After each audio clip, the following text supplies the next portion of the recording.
Despite the mediocre build up to Wrestlepalooza, this card is actually good. One thing that initially pissed me off when I saw this card is the name, Wrestlepalooza? Come on. What are you doing, Triple H, right? I feel like Triple H is trying so hard to be included into pop culture. He got Speed coming out, Wrestlepalooza, Lollapalooza, you know, like it's just so corny and so stupid. I saw yesterday, right, during that press conference with Saudi, right, with that guy, right, he was yapping about, we want to be so global and we want to be so known and grow this brand and merge mediums together. Like, jeez, dude. Triple H has been obsessed with trying to make wrestling a mainstream thing when it's been a mainstream thing, all right? It's been a mainstream thing ever since the Attitude Era, man, right? Everybody knows Stone Cold, everybody knows The Rock, everybody knows Batista. I had one of my Italian friends in public school just mention the fucking power bomb to me, right? Oh, Batista bomb. I'm like, yo, you watch wrestling, you know? Like, it's been a thing, man. People know wrestling. People know John Cena. What is his obsession, man? All right, and the thing is, he has this obsession of like, yeah, I'm gonna shake hands with every person in Saudi, and you're gonna make really, really great connections and have relationships. Dude, this guy's really trying to grow the brand even more by just shaking hands with people in Saudi, right? Opposed to fucking focusing on his product, creating actual immersive storylines that get people to tune in, all right? That is how you should do it, man. Create must-see TV and then people will watch regardless. That's the thing with Vince McMahon, right? As much as like people gave him shit for his stupid bookings, at least it was like stupid and entertaining to watch, right? Brodus Clay is like, you know, my favorite example, right? Who else? Fucking Eugene, right? These are things we all remembered, right? Now there's nothing to really piss us off in like a fun way. Anyways, let's get to the predictions here for Wrestlepalooza. The first match is the Usos versus the Vision. Look, I always adored the tag team division growing up, right? Paul London and Brian Kendrick, Jeff Hardy and Matt Hardy, fucking even like people like Eminem, right? Eminem was fucking cool to me, right? Johnny Nitro, fucking cool as hell. Who else? Who are those two guys in like the fucking 60s cars? I keep forgetting their name. Deuce and Domino. They were really fucking cool to me, right? I thought they had swag. But look, all right, I've always said that WWE needs to rebuild this tag team scene, and this feels like step one, almost, right? The Usos need a clean ass win. I don't want to see some fucking bullshit running, some disqualification, something to make them look weak. All right, that is the direction I hope they're going in, right? If this is like a bigger plot to just like turn Jay heel, honestly, I think that would be kind of cool to watch. But yeah, for the match, I'm picturing just a bunch of super kicks, you know, 1D, a lot of like nostalgia spots almost. It could be a sneaky ass show stealer, right? It could be the match of the fucking night. Personally, I think the Vision is trash, right? Braun and Bronson, whatever the hell their name is, it's like a fucking mess, bro, right? Because Braun Breaker, he's an actual star, okay? And you have Bronson Reed just fucking tailgating and just hanging around like a stinker. I don't know what he's doing, honestly. Like that fucking spot should have been Karrion Kross's spot. All right, Karrion Kross would look great in that goddamn group. You know, he would fit as like the assassin type of character. That shit would have been fucking cool. Moving on, all right, CM Punk and AJ Lee versus Seth Rollins and Becky Lynch mixed tag. AJ Lee's back. Let's see how she fucking performs, right? She's probably gonna do well. She's in shape, man. Like, honestly, Jesus Christ, like she got ripped. All right, respects to her. I'm betting we get the fucking classic hot tag with AJ. That moment is going to fucking build up. It's going to explode on everybody. All right. For lack of better words, okay? It's going to explode on everybody, okay? The Black Widow, I can't wait to see that. It's actually pretty cool submission. Yeah, man. I think this match is probably just going to be some nostalgia bullshit, to be honest. With CM Punk, AJ picking up the victory, most likely. I wish there was something cinematic here, you know, like within one of my videos before, I booked that Seth Rollins, he would plant like articles of clothing near AJ Lee's locker room, inside AJ Lee's car, right? Kind of like insinuating and building this storyline of like, is AJ cheating with Seth Rollins, right? And then CM Punk, you know, he has this paranoia and he kind of just runs wild. He runs rampant. That's what should happen, to be honest, because then it'll make things a little more interesting, right? You might say, oh, that's a Vince ass booking. What are you talking about, Intern John? No, bro, like, think about it like this, right? That is must-see TV. All right, whether you like it or not, whether you think it's too dark, this is what people like to watch, right? This is just proven facts, right? The most viewed clip on the WWE channel is Randy Orton kissing Stephanie, man. All right, with Triple H tied up. That is the most viewed clip. All right, historically, these types of storylines work.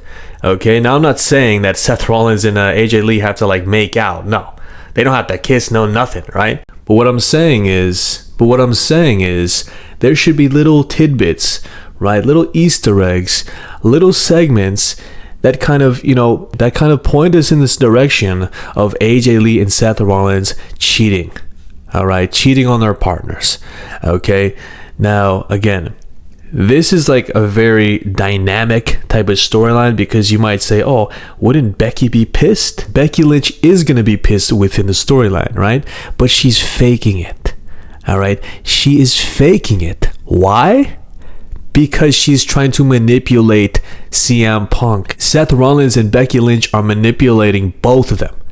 Okay, it's almost like, oh my god, see, this is some crazy heelish shit. The thing is, WWE, they're kind of lazy with their heels, right? It's just like some lazy ass, like, I hate this city, all this like garbage, bro. Like, come on, bro. How have we not like evolved? Right? Technology is evolving. God damn, there's robots in China boxing people in the streets, and you're still here booking it like it's fucking the 90s, bro. Right? It's stupid, bro. They've never evolved.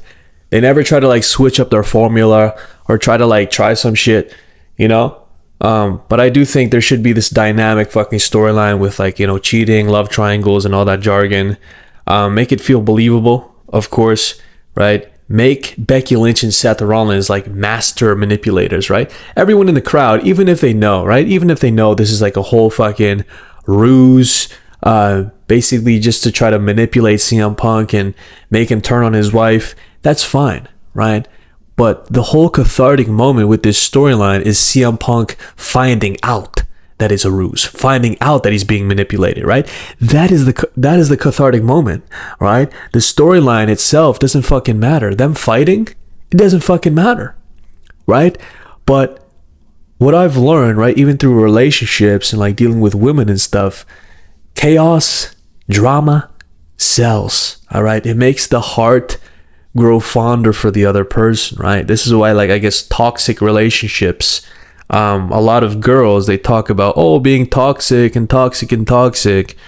but at the end of the day, sometimes that's just what they're inherently attracted to, right? Their body doesn't even know what's going on, right? Why? Because it's an emotional roller coaster. Okay, now I'm not here to say that you should do that and be toxic to people, be toxic to women.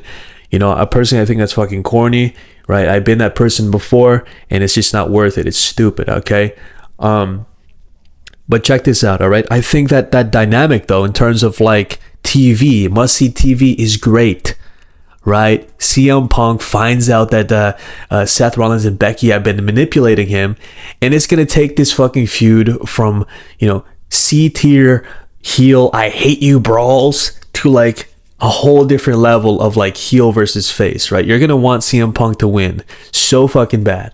You're going to want to see Seth Rollins crash and burn so fucking bad, right? Becky Lynch, both of them will be put over as heels in like such a theatrical way, right? And it'll be beautiful, man. It'll be cinema, right? For both of them. Both of them will be put over in their own way here. And I think, again, Triple H is not willing to do that, okay?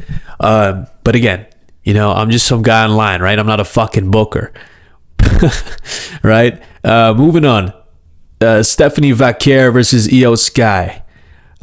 This one, honestly, I think this one's going to be a good fucking match, right? I don't like Stephanie Vaquer's goon stink fucking, up and down move, whatever the fuck that's called, right? Spider's venom bite. I don't even know what it's called, right? But I'm hoping that Io wins because I like Io. Okay, Stephanie, she's kind of just like a bland character, right? She's just like some like stupid Spaniard type of girl, whatever. You know, she just like she rarely speaks, cuts promos. She just does that like gooning move, and then whatever. All right, people simp for her for that. Io Sky, she can actually wrestle. I think her gimmick is like refreshing in terms of like, you know, being the cute kawaii type of girl. You know, it's refreshing. Okay, as much as you might say, oh, it's not like the standard type of Becky Lynch, Rhea Ripley archetype, right? I think it's sweet. I think it belongs. I think she's over with the crowd, and I honestly think, you know, she's probably the most interesting person on the roster. Okay, Io Sky, Rhea Ripley, those two are probably like the most interesting, right? That people are invested in, right? On paper. Me personally, I like Kiana James. I think Kiana James is a cool gimmick. She has a cool gimmick, especially with that lady, or what's her, Julia, right, as her client. I think that's actually a very clever gimmick. I like Chelsea Green as well. If Chelsea Green gets Ethan Page on the main roster, holy shit, that's gonna be cinema. Next, moving on, Cody Rhodes versus Drew McIntyre. To me, this is like the clash of destinies, right? Both of these guys are very similar in terms of like their storyline arc, right? They got fired from the WWE. Not fired, but like, you know, they left WWE. Cody Rhodes, he left, and then they came back, rebranded, you know, fucking reinvented themselves into stars, right? I guess it's interesting in terms of like, oh, Drew McIntyre, you know, he's trying to finish his story, but you know, it's a fucking stretch, bro. I don't think Drew McIntyre is gonna win this one. Cody Rhodes is obviously gonna fucking retain. Yeah, and otherwise, like, that's the thing, right? They push these guys, right, as if like, oh, we should be hyped that Drew McIntyre is getting a title shot, but in reality, no, it's just like another feud for Cody. You know what I'm saying? Like, there's no reason for Drew McIntyre to even be in this fucking match. It could have been anybody, right? Cody Rhodes is gonna fucking win, right? Stupid, right? Drew McIntyre is a jobber now, right? I can't even take him serious anymore. All right, moving on. John Cena versus Brock Lesnar. I can't lie, this match I'm hyped for, but just because I like how Brock Lesnar wrestles, right? Very stiff. You know, he throws people around and shit. Fucking cool, bro. Jesus Christ. It's got that big fight feel, right? John Cena and Lesnar, they have a lot of history. I'm expecting a lot of violence, maybe blood, right? That classic never give up fire from Cena, right? If they're really trying to tell a story, I think John Cena, he should be the one to go over here in like a noble way, right? He gets beat up, he gets his ass beat, blood, everything put through tables, and then in the end, you know, he finds a way to squeeze out a miraculous win, right, to close his career on a high, right? If they go the other way, right, Lesnar just fucking bulldozes him, I won't mind that either. I just, you know, it's a little sad to see fucking John Cena get his ass beat, but you know, honestly, I don't give a fuck. I think Lesnar, if he beats Cena, it's actually a little more interesting in terms of like the storyline. So I'm here for that, to be honest. I hope you guys enjoyed this video. Kind of like a chill rant, man. It's like 6 a.m. right now, so I gotta go to fucking work. So I appreciate you guys for I appreciate you guys for watching. All right. Let me know what you guys think about this Wrestlepalooza card. Yeah, you guys already know who this is, alright? The high-rise living, work, wife, still at Intern, child, out.